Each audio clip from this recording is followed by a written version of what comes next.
Hello students, मैं हूं Shubham Goswami and welcome back to another important video. Student, जैसा कि आपको पता है कि मैंने आपको 12th फिजिक्स में बहुत सारे question answer chapters and topic provide करवाए, लेकिन वो सभी जो क्वेश्चन थे वो 12th फिजिक्स फर्स्ट पार्ट के थे। अब देखिए, 12th फिजिक्स में एक सेकेंड पार्ट भी होता है जिसमें आपके किरण प्रकाश की, तरंग प्रकाश की, परमाणु, नाभिक, ये सब चैप्टर आते हैं। जो फर्स्ट मैंने पार्ट के चैप्टर के क्वेश्चन प्रोवाइड कराए उसमें आपके वैद्युत आवेश तथा क्षेत्र, स्थिर वैद्युत विभव तथा धारिता और वैद्युत धारा, ये सब चैप्टर्स थे। लेकिन फर्स्ट फिजिक्स के साथ आज मैं स्टार्ट करूंगा 12th फिजिक्स सेकंड के चैप्टर 1, जिसका नाम है किरण प्रकाशिकी एवं प्रकाशिक यंत्र। ठीक है, इस चैप्टर के मैं 6 महत्वपूर्ण प्रश्नों को आंसर के साथ बताने वाला हूं। देखिए, जितना इंपॉर्टेंट आपका फिजिक्स का फर्स्ट पार्ट है उतना ही इंपॉर्टेंट आपका सेकंड पार्ट भी है। तो जैसे फर्स्ट केमिस्ट्री, सेकंड केमिस्ट्री, वैसे फर्स्ट फिजिक्स और सेकंड फिजिक्स भी होता है। तो चलिए वीडियो को स्टार्ट करते हैं। और कितने लोग इस चैप्टर को पढ़ चुके हैं सबसे पहले कमेंट बॉक्स में बताएं, और इस वीडियो को कर दीजिएगा ज्यादा से ज्यादा लाइक, और इस चैनल को कर लीजिएगा सब्सक्राइब और बेल आइकन भी प्रेस कर लीजिएगा ताकि सभी इंपॉर्टेंट वीडियो आपको टाइम से मिलते रहें। देखिए, क्वेश्चन नंबर 1 है हमारा किरण प्रकाशिकी एवं प्रकाशिक यंत्र का, कि क्रांतिक कोण की परिभाषा लिखिए। देखिए, इसमें आपको क्या करना होता है, क्रांतिक कोण की सबसे पहले आपको परिभाषा पूछी गई है। ये अति लघुत्तरीय क्वेश्चंस होंगे जो मैं आपको इस वीडियो में लेकर आया हूं। तो क्रांतिक कोण होता क्या है समझिए, मैं चैप्टर्स भी पढ़ाऊंगा तब आपको और अच्छे से समझ में आएगा। सघन माध्यम में बना वह आपतन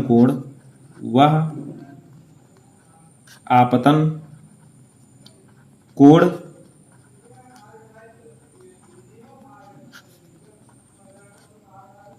जिसके लिए विरल माध्यम में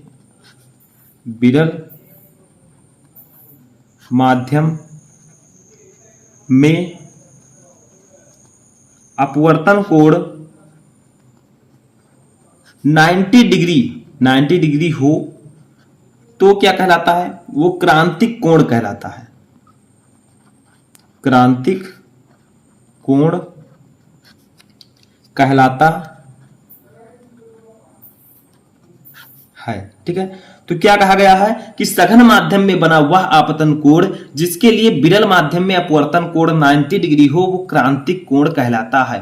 देखिए, ऐसे क्वेश्चन आपसे अति लघुत्तरी में पूछ लिया जाएगा, आपको डेफिनेशन देना होगा। ठीक है, तो यही डेफिनेशन है क्रांतिक कोण का। डीपली मैं आपको समझाऊंगा चित्र के साथ, ठीक है, आगे जब मैं चैप्टर्स पढ़ाऊंगा, लेकिन इतना आपको याद रखना। ठीक है, सेकंड क्वेश्चन देखिए। सेकंड क्वेश्चन है उस भौतिक सिद्धांत का नाम लिखिए। देखिए, जो 6 क्वेश्चन मैंने लिए हैं बहुत ही इंपॉर्टेंट है, इस एक भी क्वेश्चन को मिस नहीं करना है। ठीक है, क्योंकि ये वीडियो अगर आप देख लेंगे तो ये 6 क्वेश्चन आप कभी भूलेंगे नहीं। देखिए, उस भौतिक सिद्धांत का नाम लिखिए जिस पर प्रकाशिक तंतु का कार्य सिद्धांत आधारित है। यानी कि उस भौतिक सिद्धांत का आपको नाम लिखना है जिसमें ऑप्टिकल फाइबर जो होता है उसका कार्य सिद्धांत आधारित है, तो वो आपका है पूर्ण आंतरिक परावर्तन। ठीक है, उस भौतिक सिद्धांत का नाम है पूर्ण आंतरिक परावर्तन। ठीक है, तो जो पूर्ण आंतरिक परावर्तन होता है ये प्रकाशिक तंतु का इस प्रकार सिद्धांत आधारित है। ठीक है, यानी कि प्रकाशिक तंतु इसी सिद्धांत पर कार्य करता है, पूर्ण आंतरिक परावर्तन पर। तीसरा क्वेश्चन जो है एक न्यूमेरिकल है जो कि बहुत ही इजी है, सिर्फ फार्मूला आपको समझना है, तुरंत न्यूमेरिकल लग जाएगा। देखिए क्या है, किसी समतल परावर्तित तल पर 5000 एंगस्ट्रॉम का प्रकाश आपतित है, परावर्तित प्रकाश की आवृत्ति ज्ञात कीजिए। यानी कि आपको लैम्डा दिया गया है, तरंगदैर्घ्य 5000 एंगस्ट्रॉम, आपको आवृत्ति निकालनी है। तो कैसे निकालेंगे, देखिए यहां पर आपको क्या करना है, यहां पर लैम्डा हमें दिया गया है, तरंगदैर्घ्य जो दिया गया है इसको हम डिनोट करते हैं लैम्डा से। लैम्डा हमें दिया गया है 5000 एंगस्ट्रॉम, तो हम लिख देंगे 5000 एंगस्ट्रॉम। ठीक है, अब देखिए हमें निकालना क्या है, हमें यहां पर निकालना है आवृत्ति। अब देखिए यहां पर हमें निकालना क्या है, परावर्तित प्रकाश की आवृत्ति। तो आवृत्ति को हम लोग किससे डिनोट करते हैं, तो आवृत्ति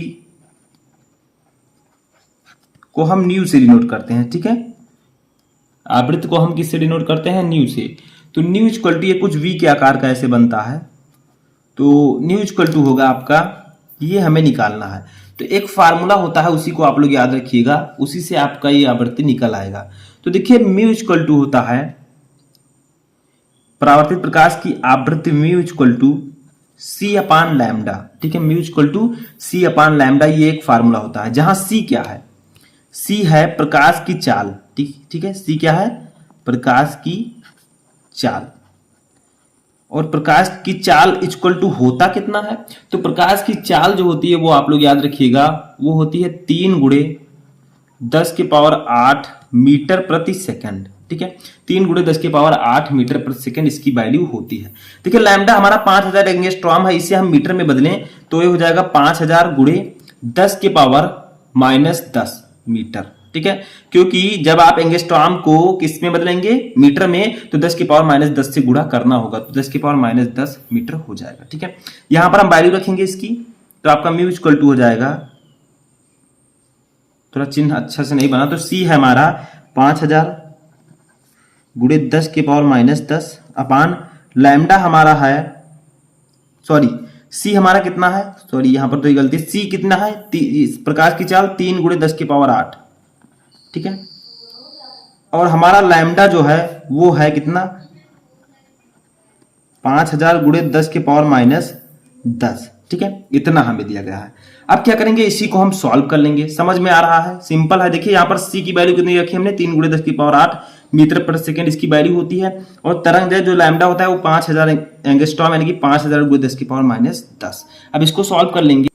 तो देखिए यहां से इसको सॉल्व कैसे करेंगे, तो हम लिखेंगे यहाँ पर म्यू इक्वल टू ये आप क्या कीजिए 3 गुणे 10 के पावर 8, और ये जो 10 है, ठीक है, ये ऊपर जाएगा तो नीचे माइनस में, ऊपर प्लस में हो जाएगा, तो 10 की पावर 10 अपान ये आपका 5000 है। तो 5000 को हम क्या लिख सकते हैं? 5 गुणे 10 के पावर 3 लिख सकते हैं। देखिए 5000 है, 5 गुणे 1000 लिख सकते हैं, 1000 को हम 10 की पावर 3, तो इतना तो आप समझ सकते हैं। ठीक है, अब यहां पर हम इधर थोड़ा सा सॉल्व कर लेते हैं। तो देखिए ये आपका हो जाएगा 3 गुणे 10 के पावर 8 और 10 मिलकर कितना हो जाएगा? दोनों जुड़ जाएंगे क्योंकि प्लस में है, तो 10 और 8 18। ठीक है, गुणे ये 10 के पावर 3 है, ऊपर जाएगा माइनस में हो जाएगा क्योंकि नीचे प्लस में है, तो 10 की पावर -3 अपान 5। ठीक है, तो अब हम इसको क्या करेंगे? सिंपल है, सिर्फ समझिए। म्यू इक्वल टू ये 3 गुणे 10 के पावर 18 में से 3 चला जाएगा, कितना बचेगा? 15 बचेगा। ठीक है, अपान 5, इसको कट करेंगे, 5 को 3 को 5 से काटेंगे तो ये आपका आ जाएगा 0.6। ठीक है, तो आपका ये फाइनली आएगा म्यू इक्वल टू 0.6 गुणे 10 के पावर 15। ठीक है, इतना भी आप आंसर लिख सकते हैं, या आप चाहें तो म्यू इक्वल टू लिख सकते हैं। इस 0.6 है, इस दशमलव को इधर ले आए तो 6 गुणे 10 के पावर 15 में से 1 चला जाएगा तो 14 बचेगा। ठीक है, तो आवृत्ति का मात्रक होगा हर्ट्ज। सभी को पता है आवृत्ति का मात्रक तो हर्ट्ज हो जाएगा, और इतना ही आपका आंसर ये आ जाएगा। ठीक है, समझ में आया? देखिए यहाँ पर हमने 0.6 था, 1 दशमलव के इधर हम लाए हैं, तो 10 की पावर -1 से गुणा होगा, 15 में से 1 जाएगा, 14 बचेगा, तो ये आपका आंसर आ जाएगा। ठीक है, अब हम अपना 4th क्वेश्चन देखते हैं। तो देखिए 4th क्वेश्चन हमारा है, लेंस की क्षमता से क्या तात्पर्य है? इसका मात्रक भी लिखिए, यानी कि लेंस की क्षमता क्या होती है ये आपको बताना है। तो लिखेंगे आप लोग लेंस की क्षमता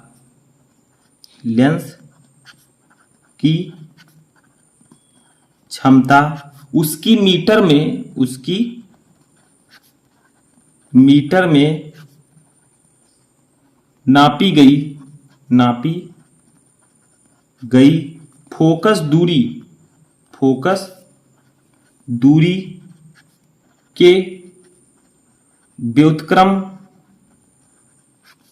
के बराबर होती है। ठीक है, बराबर होती है, और इसे हम प्रदर्शित किससे करते हैं? इसे P से प्रदर्शित करते हैं। किससे? इसे हम कैपिटल P से, पावर, ठीक है, P से प्रदर्शित करते हैं।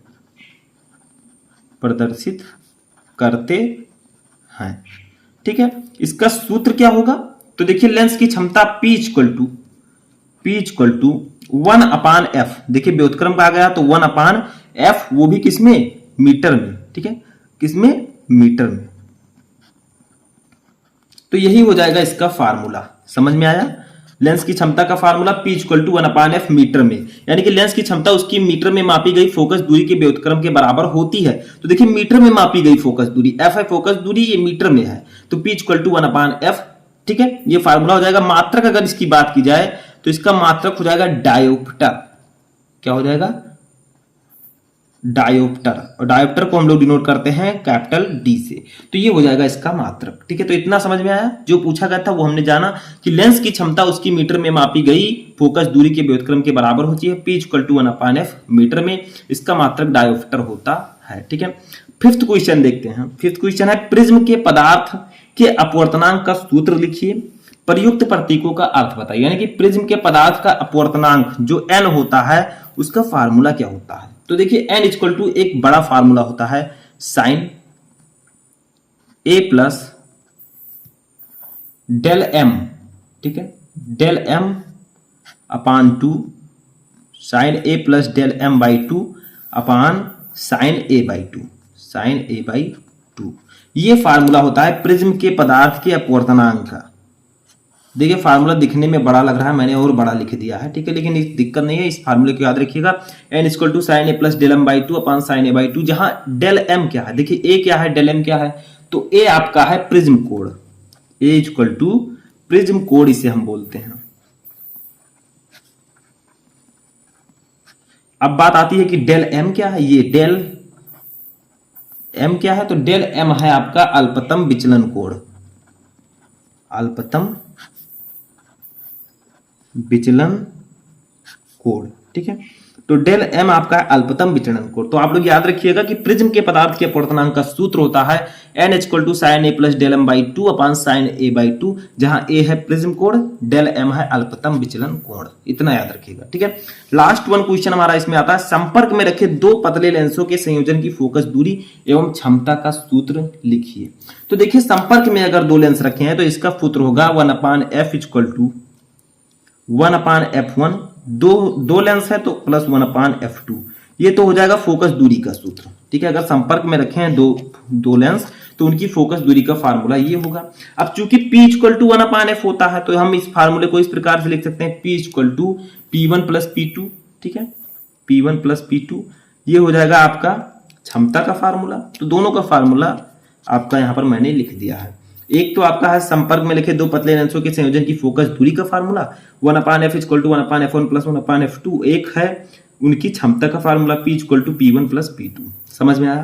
तो ये थे आपके 6 मोस्ट इंपॉर्टेंट क्वेश्चन किरण प्रकाशिक एवं प्रकाशिक यंत्र चैप्टर से, जो कि फर्स्ट चैप्टर है। आई होप कि आपको ये सभी क्वेश्चन अच्छे से समझ में आ चुके होंगे।